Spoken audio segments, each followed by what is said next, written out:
Welcome to This Academic Life, episode 49. If you're interested in being a sponsor, then please contact us at sponsor@thisacademiclife.org. Hi, my name is Kim Michelle Lewis. I'm a professor of physics and associate dean of research.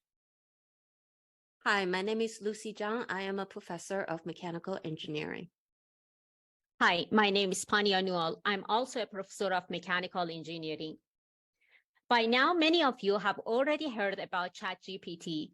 Some of you are quite fascinated by its powerful integration capability, and some are quite frightened. In this episode, we will try to understand what's all the fuss about this new artificial intelligence tool and its role in academia. To do so, we decided to have one of our old friends, Professor Taylor Sparks, on the show to discuss everything about this new tool. Professor Sparks is an associate professor in the Department of Material Science at the University of Utah, and he is no stranger to social media, as he himself has a podcast called Materialism, a YouTube channel, and actively uses various social media platforms for different academic purposes. Let's hear more about our amazing guest from himself. Taylor, welcome to the show. Oh, it's my pleasure. Thanks for having me on the show. Been listening for a while, so it's fun to be on an episode. Well, thank you. So, Taylor, can you briefly introduce yourself to our audiences? Sure. Taylor Sparks. I'm from Salt Lake City, Utah. So I'm actually teaching in my hometown. I'm teaching in the same department I was in 20 years ago as an undergrad, which is too cool. So yeah, I did material science as an undergrad, then I did PhD in physics, and then came back home to materials where it's much nicer, not as hard as physics. And I love materials informatics, so machine learning applied to materials, which is going to be tied into what we're going to talk about today, using artificial intelligence for all sorts of things, both wonderful and nefarious. Cool. So you mentioned a little bit about artificial intelligence. I know that you are teaching this machine learning class with specifically focus on material science aspect of it. And I know that you have a lot to say about ChatGPT. So let's start with giving us a little bit introduction about what is it all about, what's ChatGPT stand for, who created it, and any basic information that you would like to share with our audiences would be lovely. Cool. Let me set the stage by going back before ChatGPT, just to get the background a little bit. Remember way back in the day, you guys might remember this. Do you remember the first language translator you saw? Do you guys remember what it looked like? I saw my dad's. He had a Palm Pilot when I was in high school. And it was this clunky thing. And it had like this software pack you could download that would do it. And it was basically like an electronic version of like an actual dictionary. It could look words up, but if you gave it like a sentence, it would just do like word for word. It wouldn't like conjugate them correctly. If you were talking about school and then you use the word principal, it didn't know to use like the school version of the word principal. It might use the other version, right? So it was like a start. So way back in the early days of translation, a lot of this grew out of the field of translation. And in the early days, they hired linguists. And there's this famous quote from one of the early pioneers in this area who basically realized that when you try and force it with like the domain knowledge of knowing how sentences work, it's really, really hard. But if you just give it a ton of examples and let probabilistic statistics guide the prediction of what word should go next, it outperforms. And so he has this famous quote where he says, like, every time I fired a linguist and replaced him with a statistician, the algorithm improved. And so this has kind of been this process of natural language processing, of learning how to use machine learning to engage with the written language in which we all communicate and write with. So since then, there's been a lot of big improvements. There's been packages like Word2Vec, right, where you encode the words as a vector and you try and encode their meaning relative to the words around them. And the big problem they ran into is that if you look at a single word in a sentence, like the word principal, you'd say, what's the next most likely word likely to be based off of previous data? It would do an okay job, but you had to make the window bigger and bigger and bigger for it to really predict the right ones based off of what came before and after. And soon that window just gets too big and it becomes untractable. So that's where things were basically in 2017. We just kept on getting bigger and bigger windows and it would do okay. But like, imagine like translating a book. If a previous chapter had talked about the context of something, if you needed to make your next prediction in the context of that chapter ago, it wouldn't do it. The window wasn't big enough. So that's where Google blew the lid off of everything with their 2017 paper, Attention is All You Need. Attention was an entirely new way of learning how words interact with one another. Instead of trying to just make a bigger window, it basically let every single word learn its relationship with every other single word all at the same time. So that process that we call attention is also called the transformer network. So now if you've heard of ChatGPT, that stands for generative pre-trained transformer. The transformers, that's the exact same. So it's basically saying in 2017, there was this new architecture for learning word embeddings, and it uses that same technology. Now there was, I don't know if they actually called it GPT-1, but there was a GPT-2, which was okay. And then along comes GPT-3, much bigger. The size of the model, like the number of parameters that they use to essentially learn relationships of words got way, way bigger. So this most recent one, it's actually GPT 3.5. Estimates on how much it costs to train it are between $10 and $12 million to train it one time. So this is a big deal. This has left the realm of academia. I don't know about any of y'all, but I don't get grants where I could spend $10 million to train something. So this is a new beast entirely. In fact, they actually had the parameters wrong. If you look into it, they had the parameters not quite set right, but they'd already trained it and you couldn't go back and do it again at that cost. And so they would have changed the tuning had they actually been able to. Anyway, so there will be others that follow. There will be GPT-4, and Google is working on something called Palm, which is the same thing. It's another large language model, and there will be many, many others out there. There's one called Bloom right now, which is open source that people could use. Now you have this interesting question of who owns it? What did it train on? And then based off of what it trained on, who owns it? This is a really murky question right now. I imagine you guys have all seen OpenAI's DALL-E 2 that came out last summer. DALL-E 2 stands for like Salvador Dali, the surrealist painter who made these crazy things, because their DALL-E 2 algorithm, you type in text and it can generate an image that matches that text. Very worth playing with. Since then, there's been a bunch of other ones. There's been Google's Imagen and Midjourney and many others that do this, but they're all types of generative machine learning. You take and you train off of something, a bunch of examples. In the case of DALL-E, in that they're training on images. In the case of ChatGPT, it's training on text, basically the internet. They gave it like Reddit and Wikipedia, right? They gave it open source text content from the internet. And then it can basically say, based off what I've seen before, I can continue making things that look like that. Now, with things like DALL-E 2, they add some conditioning where you can just say, don't just give me an image like the ones you've seen. You can say, give me an image of a cat, or a cat that's smiling, or a cat that's smiling in the style of Van Gogh. All those things are out there. But the question is, okay, so if you trained off of a bunch of Van Gogh's paintings, and then you use DALL-E 2 to make a new painting in the style of Van Gogh, is it yours?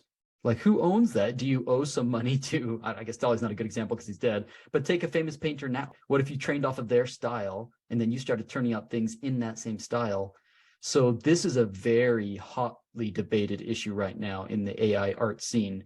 Some people think that you shouldn't own it. Others are like, of course you do. Like, I don't know if any of you guys are artists, but do you go to museums?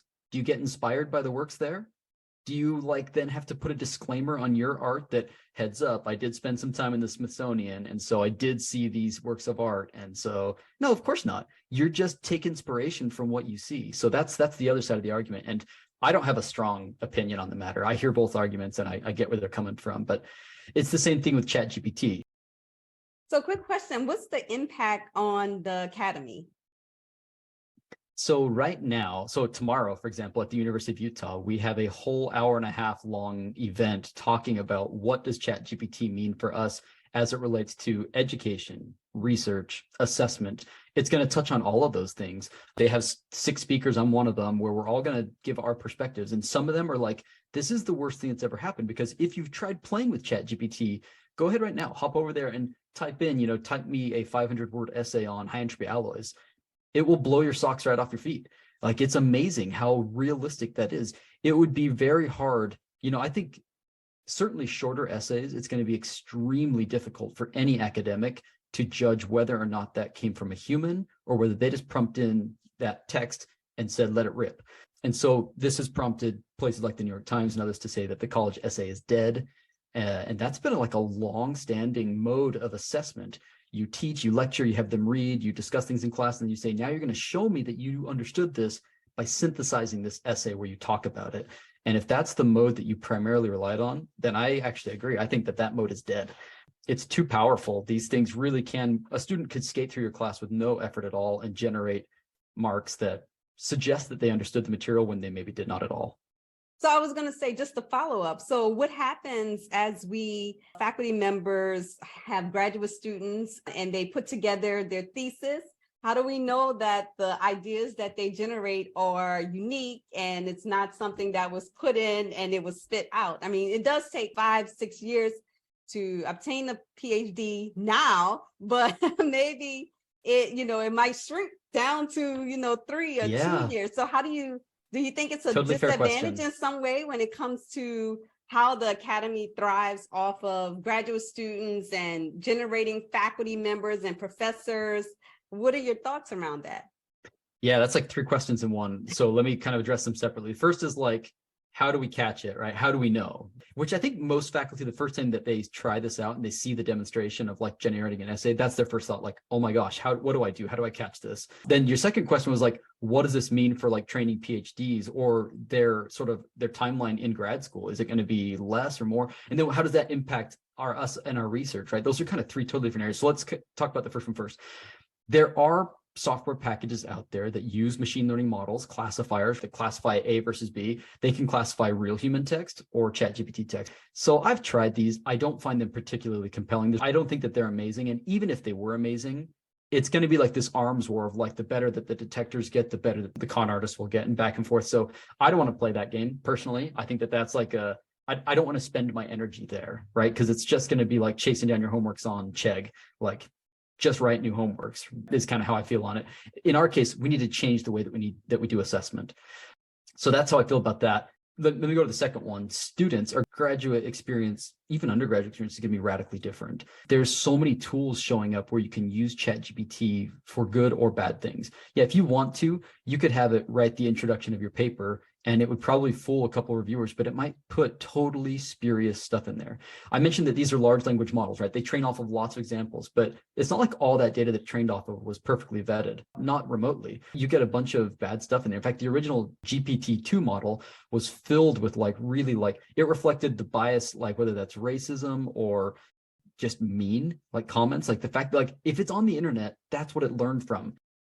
People have learned how to like systematically remove bias from large language models. And there's all sorts of ways. Like you could take a model that used to put out the doctor is, and it would use like masculine pronouns just because that's primarily what it saw in the training data. And they can actually transform it so it will do not that. So there's people working on that, and that's an active area of research. But it's just, the fact is like, you're going to be able to do good and bad with this. No matter how good they get GPT or ChatGPT-3, it's always going to be possible to do good or bad things with it. And so I think it is much more important for us as educators to train students in the ethical use of this tool. I think it's important. Like you can't put the genie back in the bottle. You can't, as my friend Raimundo Ariava says, you can't put the toothpaste back in the tube. This thing is out. Like there's now open access versions of it coming online, things like Bloom. So even if ChatGPT becomes too expensive to use for whatever reason, there's going to be other ones. Like, so rather than fighting it that way, I think, personally, my opinion here, as faculty, we should just be training students what is the right way to do it.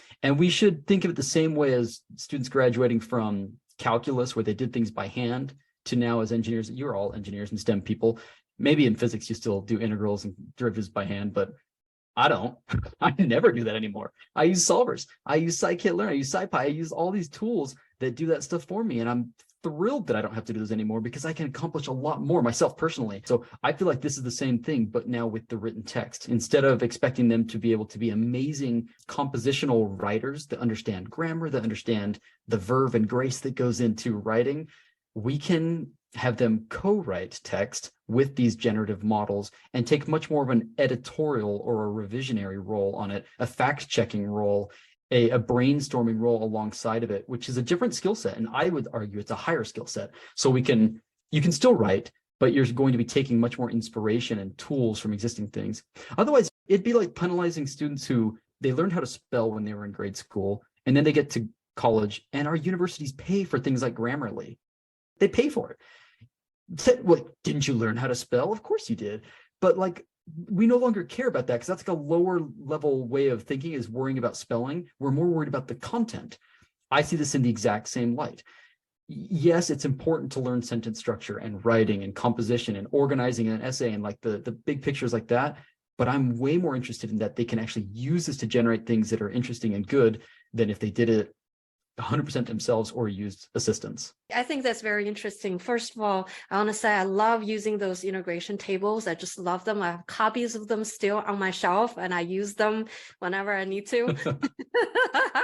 But back to the talking about ChatGPT here. I think earlier you mentioned about a lot of benefits. It seems like that. It seems like we can embrace it if we work appropriately, and the students can benefit from it appropriately if they use it appropriately. I mean, we always have those ethic training, at least in engineering school here in my university, we have ethic training. The first year they come here, we talk about you don't cheat, you don't do this, don't do this, otherwise it's considered as cheating.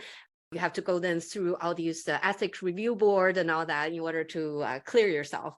So is that something that we need to start thinking about in their first year or even earlier, maybe in high school or maybe in middle school, where they need to start thinking, or the teachers need to start thinking that certain things you can do and certain things you cannot do?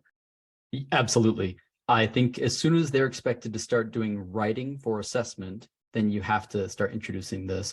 And I think that you have to change your perspective from when the student is done, I'm going to read their essay and I'm going to give it a score. That can't be the only thing you look at. So for example, I teach a lab class in the fall. When I come back from sabbatical, I will be teaching this intro to MSc course where they do a bunch of things and they learn how to write lab reports. So what I'm planning on doing is not having them turn in a final lab report and I read it and I say, now on your honor, you're going to tell me that you didn't use ChatGPT, because I want them to use ChatGPT, but I want them to learn how to use it the right way. So what I'm going to have them turn in is the prompts they use, the output that it gave, what they did with that, how did they go through it and check that all the values were correct? Like, I'm expecting them to turn in sort of a story that shows how they came to their final product instead of just the final product. Because again, I think they should be using this. I think industry is expecting them to learn this tool. Maybe it's a bit early to say that, but I think they will. I think the industry is going to expect our engineers and our scientists and our students to have this technique. So I want them to learn how to use it appropriately. And that means that they have to show their work. Just like in math, you have to show your work. So Taylor, so you don't think that this ChatGPT is going to be a barrier in front of our college or students in high school and prevent them from developing critical thinking skills? So you think that it can be used to help them to establish those tools and skills? Is that correct? I think if we use the same assessment that we've always been using, it will be a huge problem. It will be a barrier to critical thinking. I think if we change the way that we do our assessment, if we change the way that we expect them to report and show how they're using this tool, it could be a great benefit. But I think that we need to, I guess, educate our students and we need to trust that they are mature enough to use these tools the way that we are guiding them to use it. Yeah. And again, I think the two biggest concerns I would have is I don't want them to be lazy and just like punch in and not do any work, because then they're not doing the critical thinking. They miss out on that. That's one big thing I want to teach them that they need to avoid. And the second thing is that these things hallucinate, right? That's the term that gets used. When a ChatGPT or something turns out completely nonsense values, we call that a hallucination. I think, that takes us to my next question, which is about research.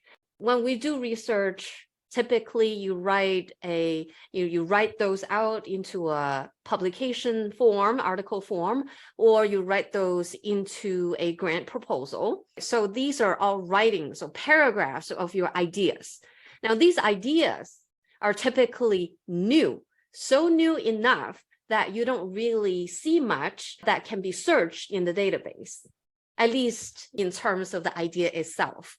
Now, how do you think ChatGPT plays a role in the research arena in terms of writing paper, being a co-author of a paper, for example, or how we can filter those out or into proposal writings? Yeah, good question. So it was trained in the year 2021. And so it'll tell you, if you go to use ChatGPT and say, who won the World Cup in 2022? It'll say, I'm just a chatbot and I was trained in 2021 and I don't know that, because they have reinforcement learning taught it, because it was embarrassing. Because at first it was saying like, well, Brazil won, of course. And it's like, did not, right? So anyways, It is going to be limited. Like if there's a new discovery, if Kim, Lucy, Pania paper comes out where you guys discover some rad new thing in the year 2023, and then I try and say, using the Kim, Pania, Lucy equation, come up with a research proposal in this other system, it'll turn out something. It's going to say something. It will be full on hallucinating. So that is a limitation. But I don't think that's how most people should be using ChatGPT. I think most people should be using it maybe in the introductions of your papers. I will definitely be using it there. More in the refining, like you could say, like, here's my arguments that I have. Help me organize them into a compelling research statement. That's the sort of thing that I think people will be using it for in grant proposals. Or if there's a component where you are using an established technique, but on a new system, you could ask it to help formulate what that might look like. Look, I don't even know if proposals are the right place for this. Certainly, you're going to start to see, I don't know if NSF has a policy yet on it, but there will be soon if there isn't. And they may try and outlaw it. And I hope they don't. I hope that they embrace it. You're seeing journals, publications already come out with policies. Just last week, Science and Nature both came out with policies. They published editorials, op-eds, where they said, here's our policy. And now a bunch of others are following suit. I think Nature's policy is very reasonable. Both of them said, Science and Nature both said, no, ChatGPT is not going to be an author. That's silly, because you've probably seen, they're shooting around the internet. There's a few of these papers where people have listed ChatGPT as a co-author. That's silly. I get the idea that if it was trained off of so many things, like you got to attribute it to something. So that I get it, but I think it's more about being provocative when people did that. So they both said, no, it's not an author. And I think the argument I think it was Science had a good argument. Why not? Because they basically said, like, authors have to be accountable and this can't be accountable. So I think that that's a good response. But then Nature, they went on to say, you can use it. You need to explain exactly how you used it in the section that's most appropriate. I think they said the method sections will be for most people, maybe the acknowledgement, maybe it'll be different, but you need to say exactly what and how you did it.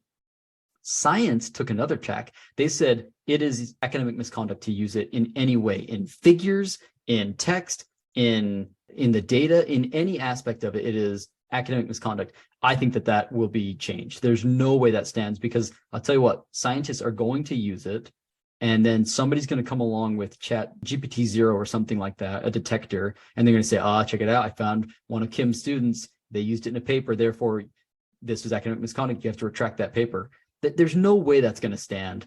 I think that it's inevitable that we use this tool. I think it was short-sighted, knee-jerk reaction for them to make that policy, and it's probably going to get updated, but maybe I'm wrong. I just think that's what's going to happen. I think Nature has a sensible policy. You should tell people if you used it in your writing. You should make it really clear. I personally think that it should be more of a first draft sort of thing, and that you demonstrate very clearly how you revised on top of that and how you fact-checked it, more importantly. But that's my take on it. I think that those papers that they are using ChatGPTs as a co-author, I wonder that how they decide whether it's the third author or the fourth author or the fifth author. Why not corresponding author? So I'm always curious. And I think that I like Nature's policy on it too, because I think that it's more realistic. But using it for proposals. So do you think that, for example, if we are writing, NSF proposals and we are using this for our introduction, obviously it cannot come up with the science questions, that it's very novel. So do you think we are obligated to mention that we use ChatGPT? Let me talk about proposals and papers separately. With papers, I've already done it. I've already put it in my acknowledgements. In fact, we in 2018 published a paper that used GPT-2, right? This first version, we had it write the conclusion of our paper. And we said in the acknowledgements, because our paper used a transformer for the first time in material science to encode this learning. It was a novel application of the transformer. And so to sort of tongue-in-cheek drive that point home, we said, this is a powerful technique and let us show you how powerful it is. It wrote the conclusion of our paper and we put that in the acknowledgement. And it was like a paragraph. It was relatively brief because GPT-2 is not as good as ChatGPT-3 or ChatGPT. But we said it straight up in the paper. I just used it last week. I wrote an article on sabbaticals because I'm on a sabbatical right now. And so I had ChatGPT interview me. I said, interview me about my experience on my sabbatical. And it started asking questions like, all right, for this section, ask me about what it's like to homeschool my kids. And I told it all the woes of homeschooling my kids. And then I said, now turn that into 3 paragraphs and I'm going to put it in this. And it turned it out. Now I modified it pretty heavily afterwards. But because I did that all the way through that paper, which will be coming out March 1st, I put in the acknowledgments, special thanks to OpenAI's ChatGPT-3, which I used, and I described how I did it. I said that it interviewed me, and then it turned out the paragraphs associated with it, and then I revised those. That's how I decided to do it. Proposals, I don't think I would say anything, because that's not like a public document that is like going to be cited and used. I guess it is technically a public document. You can we've had people FOIA request those before, which is weird. But it's not like an article where it's like you're setting the record straight for something. This is proposed ideas. It's not the final draft. It's very brainstorming. That's what proposals are. And so I don't know if I would use it. I guess if they start requiring it, I will, but otherwise I will not. And I'll tell you, I use it all day long. I have my OpenAI ChatGPT window up. It's the first thing I open next to my email, and I have it up all day long as my constant. I answer emails with it. I copy and paste this student from, whoever that emailed me wants to join my group. I say, tell him that I'm not taking a student, but be nice about it. And I send it back to him. It's beautiful. So you have your own personal secretary. It's hallelujah. Everything for you. And it's like, I've never heard of using it as answering emails. So I haven't tried that. So I guess I'm going to after this. But my experience is that when I ask technical questions, I guess back to the very early on questions, it sometimes is just like, oh, come on, this does not make sense. This is nonsense. Can you be trained better to answer this properly? Hopefully it doesn't do that for my emails, but so I'm curious to know what's gonna do. Yeah, I see a lot of people, I would say, over focusing on, and it depends on what audience I'm talking to. I think to academics, they're over focusing on the hallucinations, on where it goes wrong. And so they think, oh, there's no value. This is it's spitting out pure noise. It's definitely not spitting out pure noise. There is so much value in what it can turn out, along with some garbage. And then other people overhype it the other way and say oh, it makes no mistake. It's perfect. It's ready to go. It can write your proposal for you. They clearly haven't tried it, because it can do a page at a time, right? And it will put nonsense in there. The reality is somewhere in the middle. It sure can do amazing things. It sure can be abused. I think that we should think of this as just a real turning point. This is there's been triggers, technological triggers that have happened over the course of humanity. This is as much one as the discovery of bronze, iron, steel, silicon, transistor, things like that. This is just as, in my view, because this fundamentally changes the way that we interact with information. What's done that before? Right? This completely transforms the way that we interact with and generate information. So I guess to wrap up, can you just tell us who and when should we use ChatGPT? Well, if you can find a way to use it that's useful to you, I don't see why you wouldn't. I told you what I do. I have it open all day long. I'm not quite ready to start paying for their ChatGPT. If you're a material scientist, you can pay $10,000 a year to have access to this polling file. And they hire retired scientists to read papers and extract data. And so you're paying for the expertise of somebody's time to get really high quality data. It is crazy expensive. And if I'm them, I'm freaking out, because their business model is about to get turned upside down, because you're going to have large language models that can extract that stuff and generate free databases very soon. Cool. Thank you so much, Taylor, for sharing your thoughts and for coming on the show. Hey, it's my pleasure. Thanks for having me. To our audiences, hope this episode helped you to see both sides of the coin and help you to make the most out of ChatGPT, because whether we like it or not, ChatGPT is here to change the way we operate. Thank you so much for listening. We hope you enjoyed this conversation. You can follow us on Facebook and listen to our latest episodes on iTunes, Spotify, Amazon Music, or Google Podcasts. If you're interested in being a sponsor, then please contact us at sponsor@thisacademiclife.org. Join us next time for the good, the bad, and the ugly of this academic life.